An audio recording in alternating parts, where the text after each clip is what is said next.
The idea that Adobe could use, modify, or even sell your creative work without any compensation to you whatsoever, without your permissions, is just egregious overreaching. I mean, you can't sell this whatsoever. There's no way to justify this to your loyal fan base, to the entire creative community.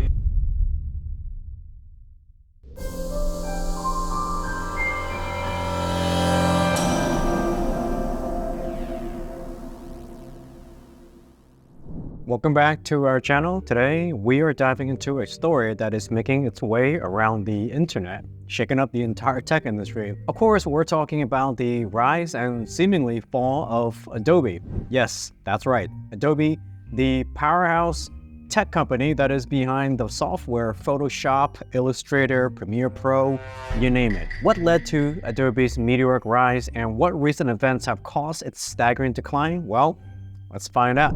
Rise of Adobe. Adobe was founded in 1982 by John Warnock and Charles, please don't kill me if I pronounce his name right, Geschke. The company initially focused on developing a printing language called PostScript, which revolutionized desktop publishing. Adobe's biggest breakthrough came with the introduction of Adobe Photoshop. This was back in 1988, actually the year that I was born. Photoshop quickly became the industry standard for digital imaging, graphic design, and Adobe continued to expand its software into Illustrator, which allows artists to actually draw directly in the digital world, Premiere Pro, and After Effects. By the 2000s, Adobe was synonymous with creative software. The company's creative suite became an essential for designers, filmmakers, and artists worldwide. The introduction of the Creative Cloud in 2013, which is a subscription-based service, marked a new era for Adobe because prior to that, Adobe did not charge subscription. Matter of fact, Adobe simply charged you a single price in order to own the entire software. Granted, it was pretty expensive at that time. The switch to becoming a subscription-based model was innovative, but also honestly kind of a cop-out move because they were just copying Netflix and other companies at this time, which were all switching to a subscription model anyway. However, this was not actually met with as much lashback as you might think. Now, Adobe's dominance in the market was undeniable. The Creative Cloud system allowed seamless integration across various applications, making this the go-to platform for creatives and professionals alike. This strategy not only boosted Adobe's revenue, substantially actually, but also created a loyal customer base. Now, the benefit to being on a subscription service is that the software gets constant updates, and as a subscriber, you'll be eligible to receive all these updates for free. Around this time, Adobe also made several strategic acquisitions, such as Macromedia in 2005, and also bring software such as Flash and Dreamweaver into their ecosystem. Now, Dreamweaver, at this time, keep in mind, Adobe XD was not yet available, so people were still designing websites using Photoshop, which was never meant for website design, hence the name Photo in Photoshop. Dreamweaver came in, but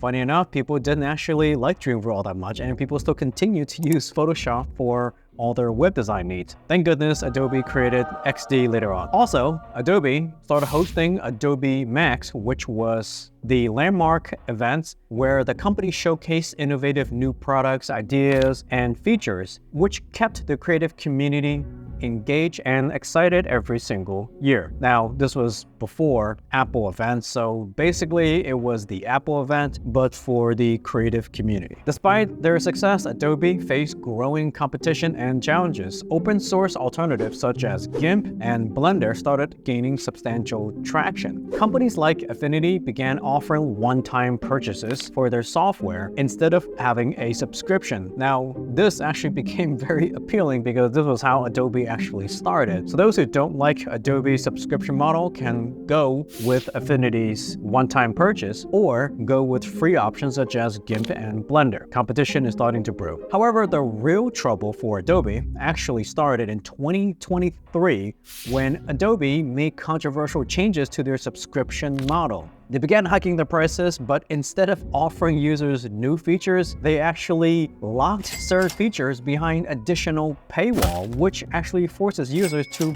pay even more fees to use features that were previously available. This is just a complete idiotic move, because as a customer, anytime a company increases their price, you and I were expecting more features, more value, right? That's the whole idea. Netflix increased their price, but of course they justify by saying that they're going to bring more movies and shows into their library, which they actually did. So at least Netflix showed the value for the prices that they wanted to increase. Adobe absolutely did not. So this change obviously was met with a lot of uproar, and the backlash was swift and severe. Hashtags such as Adobe ripoff started trending on social media, and longtime users started looking for alternatives. By the way, my name is Kai. I'm the current CEO of Penji. We're a design subscription service that helps agencies scale their creative offerings without hiring a single designer. We also help fast-growing businesses get their marketing materials, advertisements, websites, branding, everything up to speed much faster and also more affordably.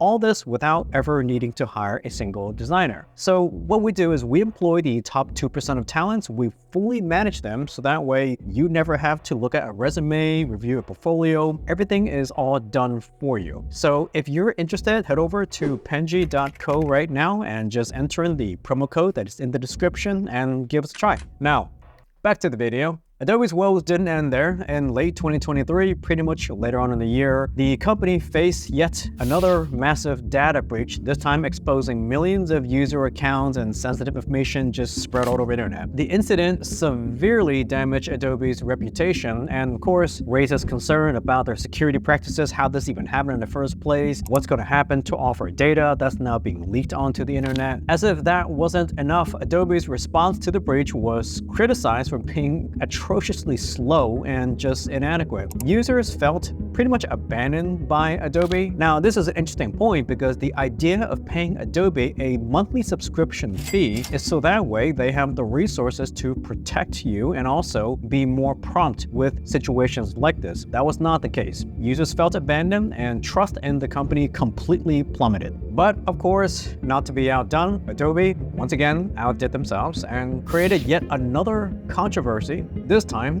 involving their term of use changes. The new term allowed Adobe to basically claim ownership and usage rights over anything the users upload to their platform. Now, this is very different than publishing things on the Creative Cloud. What Adobe is claiming here is literally anything that you upload into the software, and anything you publish at all is now considered Adobe's properties, and they can use and do whatever they want with your digital assets that you spent all your creative energy creating. And within their terms of service, Adobe basically granted themselves the license to use and do whatever they want, which is insane in and of itself. This move sparked massive outrage across the entire creative community, and it's shocking that Adobe thought that they could get away with this. Artists, designers, photographers, literally everybody voiced their concerns about privacy, intellectual property rights, the idea that Adobe could use, modify, or even sell your creative work without any compensation to you whatsoever, without your permissions. This is just egregious overreaching. I mean, you can't sell this whatsoever. There's no way to justify this to your loyal fan base, to the entire creative community. If you want to hear more about the breakdown, what actually is in the terms of service, I actually recommend a video down in the description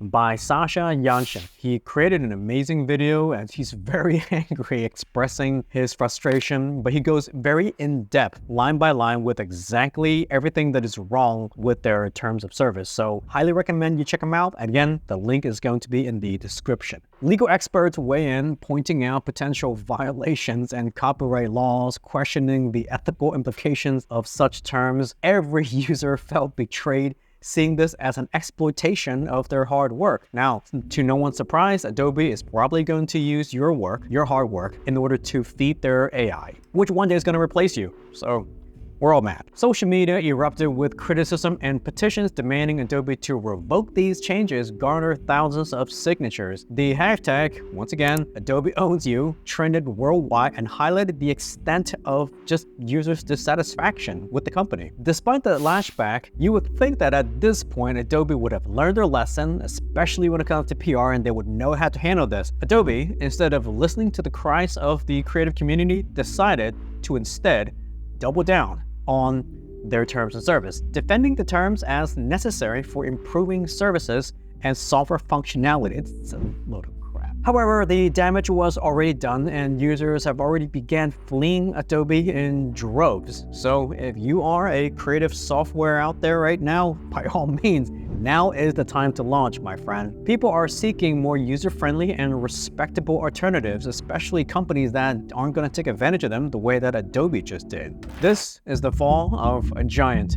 The combination of pricing controversies, increased competition, the data breach, and now the egregious terms of use is creating the perfect storm, I would say, to permanently lose their place in people's hearts. Adobe stock prices took a nosedive and the company faced significant financial losses. But what I think is a much bigger loss for Adobe is actually their loss in reputation, because they spent the last, 30, 40 years, what am I? Yeah, 30 something years, close to 40 years building their brand, building the reputation, and they were considered one of, if not the most trusted tech company in the creative space. And now it's hard to imagine people going back to Adobe with the same level of trust that we once had. Many users all over YouTube have expressed their frustrations with the company, and a lot of people have already started fleeing the company. Longtime customers switched to competitors, and industry professionals began recommending alternatives. Adobe, once an unchallenged leader in the creative software industry, now struggled to retain its user base. Analysts have predicted that Adobe will need to make significant changes to regain trust and market share. Whether it can recover from this series of blunders remains to be unseen. Now, besides the financial loss, the loss that I think is just impossible to recover from is reputation. Adobe spent the last 40 years or so building their brand, building their company, and where they've really lost is they've lost their place in people's hearts. Creatives like myself, everybody who works at Penji, and probably you watching right now. It's just one blunder after another after another. And it's not just the issues, it's also how Adobe chose